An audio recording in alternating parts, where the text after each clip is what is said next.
been 3 days and Berkey still hasn't shaved.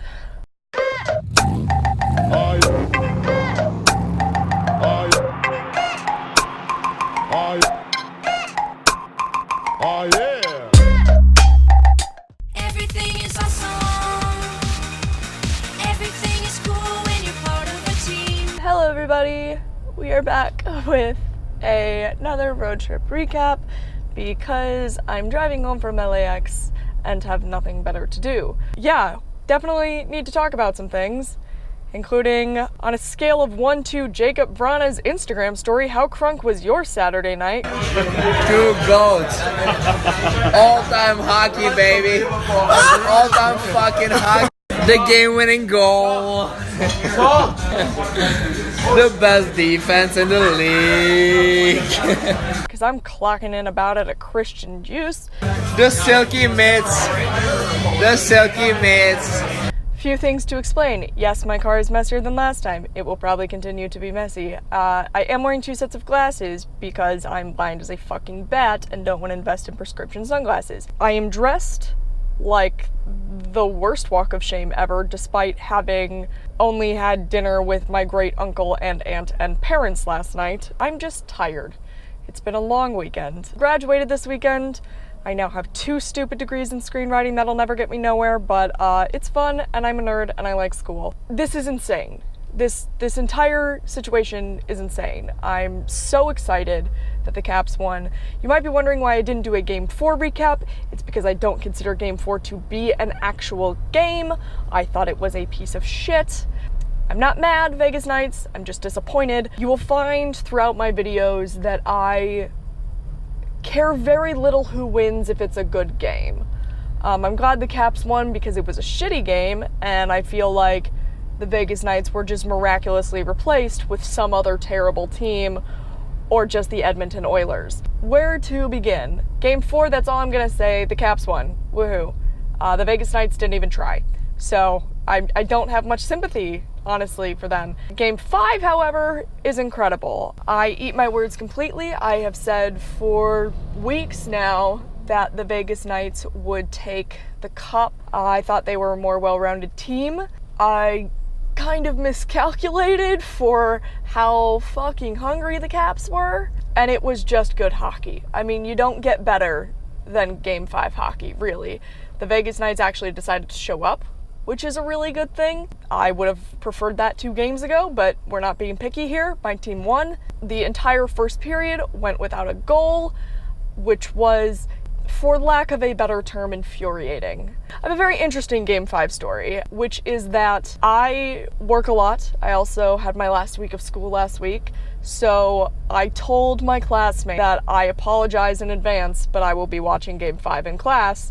My teacher, on the other hand, had no clue that this would be happening, so I had listened to the first period on my way from work to class. I had night classes, and I'm listening to it on the radio, which in LA traffic is probably the worst thing I could have done, because the amount of times I almost got in an accident when John Walton would be like, and TJ Oshie takes it toward the nets and they've missed, and Lars Eller takes it toward the nets and they've missed. I mean, I feel like childbirth would be less stressful than the first period of Game 5. I then brought my computer into class, and the way my classes worked is because I study screenwriting, we read pages aloud and give each other notes. And normally I'm quite vocal because that's not a shocker at all. I like to talk. Around period 3, I started shaking violently and was about ready to throw up in front of people who I've known for a year but have to judge me on a regular basis. I'm sitting in my chair. I have a Snuggie with Queen Elizabeth's face on it, which again should surprise no one based on how strange I am to begin with. So I'm hugging that Snuggie. I'm shaking,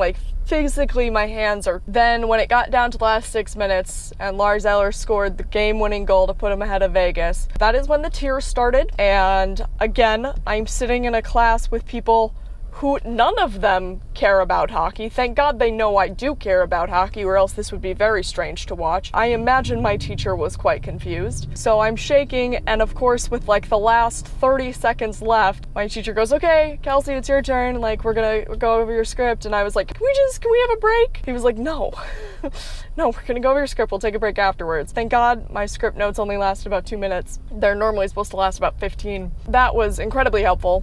I had one guy next to me from DC who, he's not a big Caps fan, but he appreciates it a lot. And then another guy who is from Virginia, so he also appreciates it. And both of them are like staring at my computer going, oh my God, they're gonna do it. Oh my God, they're gonna do it. And of course they do it. And I think I've mentioned this before. I will never cry in sad situations. I mean, like, you can make me watch Marley and Me 15 times a day and I probably still won't sob. But every single sports movie I've ever watched has just me in a puddle of tears.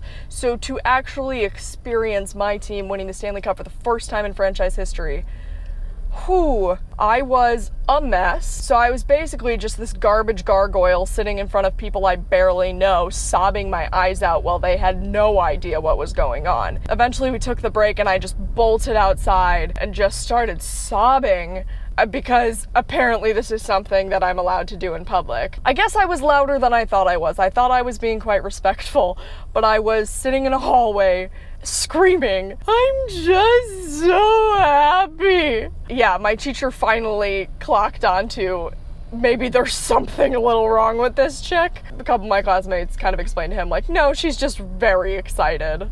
Her team won the Stanley Cup. It's been a stressful day for her. So yeah, I thought it was just an absolute great game. I thought everybody played incredible. Watching the guys meet their families afterwards was like crying. It's well deserved. Alex Ovechkin and his excitement is my favorite thing of this year. I couldn't be happier for the Caps. They played incredible. I mean, you could tell that just at the beginning of the game, they were there to win it. And even though they were down in some points and tied in other points, it was like, there was almost this air, and I did tell this to my parents because I saw them that night. They flew out for my graduation. They live in Chicago, I live in LA. And my dad was like, you know, do you think they're gonna win tonight? And I said, yes. He said, I'd love for it to go to Game 7, which is what I've been saying since the beginning, but I do think they're gonna win tonight because there's just this air around it. Like, they're not gonna take no for an answer, which is good fucking sports. Very thrilled. I have been more thrilled watching the aftermath of it. The Capitals should win like a separate trophy for being like the drunkest and happiest guys in DC right now. The amount of shit going on that I've been watching on Instagram stories. I mean, I don't think these guys have slept in 3 days. I'm completely convinced they've not stopped drinking alcohol for 3 days. The tattoos are killing me. If you haven't seen these, Jacob Vrana got a tattoo. It could have been worse. He got like the Stanley Cup, 3 stars and 2 hockey sticks. And Andrei Burakovsky got like Stanley Cup champions, a bunch of dates. Some people have been saying it's like his family's birthdays, and if so, that's fucking adorable. Well, I think Brett Connolly got one, TJ Oshie, DSP. Can we talk about DSP? What have I been saying about this guy since the beginning? He's so underrated, he's so wonderful. He gets that insane goal, Game 5. I love the man. Again, I'm petitioning. I'll start like a Kickstarter or something for me to just get a hug from DSP. That's all I want. I was like, I don't even have to say hello. I'll just run up, give him a hug, and like run away. It'll be the creepiest experience of his life, but it's obviously not the creepiest thing I've ever done.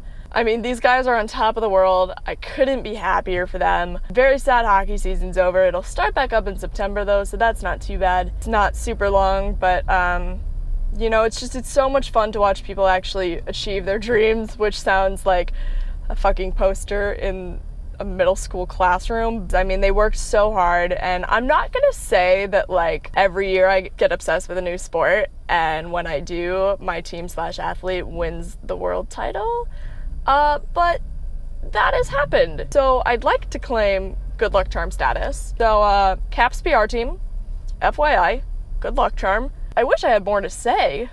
Well, I don't, because these videos are long as fuck. I love all of you guys. I'm definitely gonna try to keep up with hockey and everything else. I have a couple more hockey videos planned, and then I'm gonna start getting into other sports, but still stay with hockey too. I think the thing about this channel is I want it to be about all sports, and if I've talked about a sport, I don't want to just forget it in the off season. I think people should stay passionate about sports even when they're not on. For instance, the reason I got into hockey is because it's the only sport that starts getting good when surfing is off season. I'm a huge professional surfing fan. I think that's probably going to be my next bare minimum video. If there's anything you want to see on this channel, anyone you want me to talk about, I would be happy to do so. Please let me know. And yeah, congrats to the Washington Capitals. All right, guys, I'm stuck in bumper to bumper LA traffic probably for the next 45 minutes, so this should be entertaining. I'll see y'all later.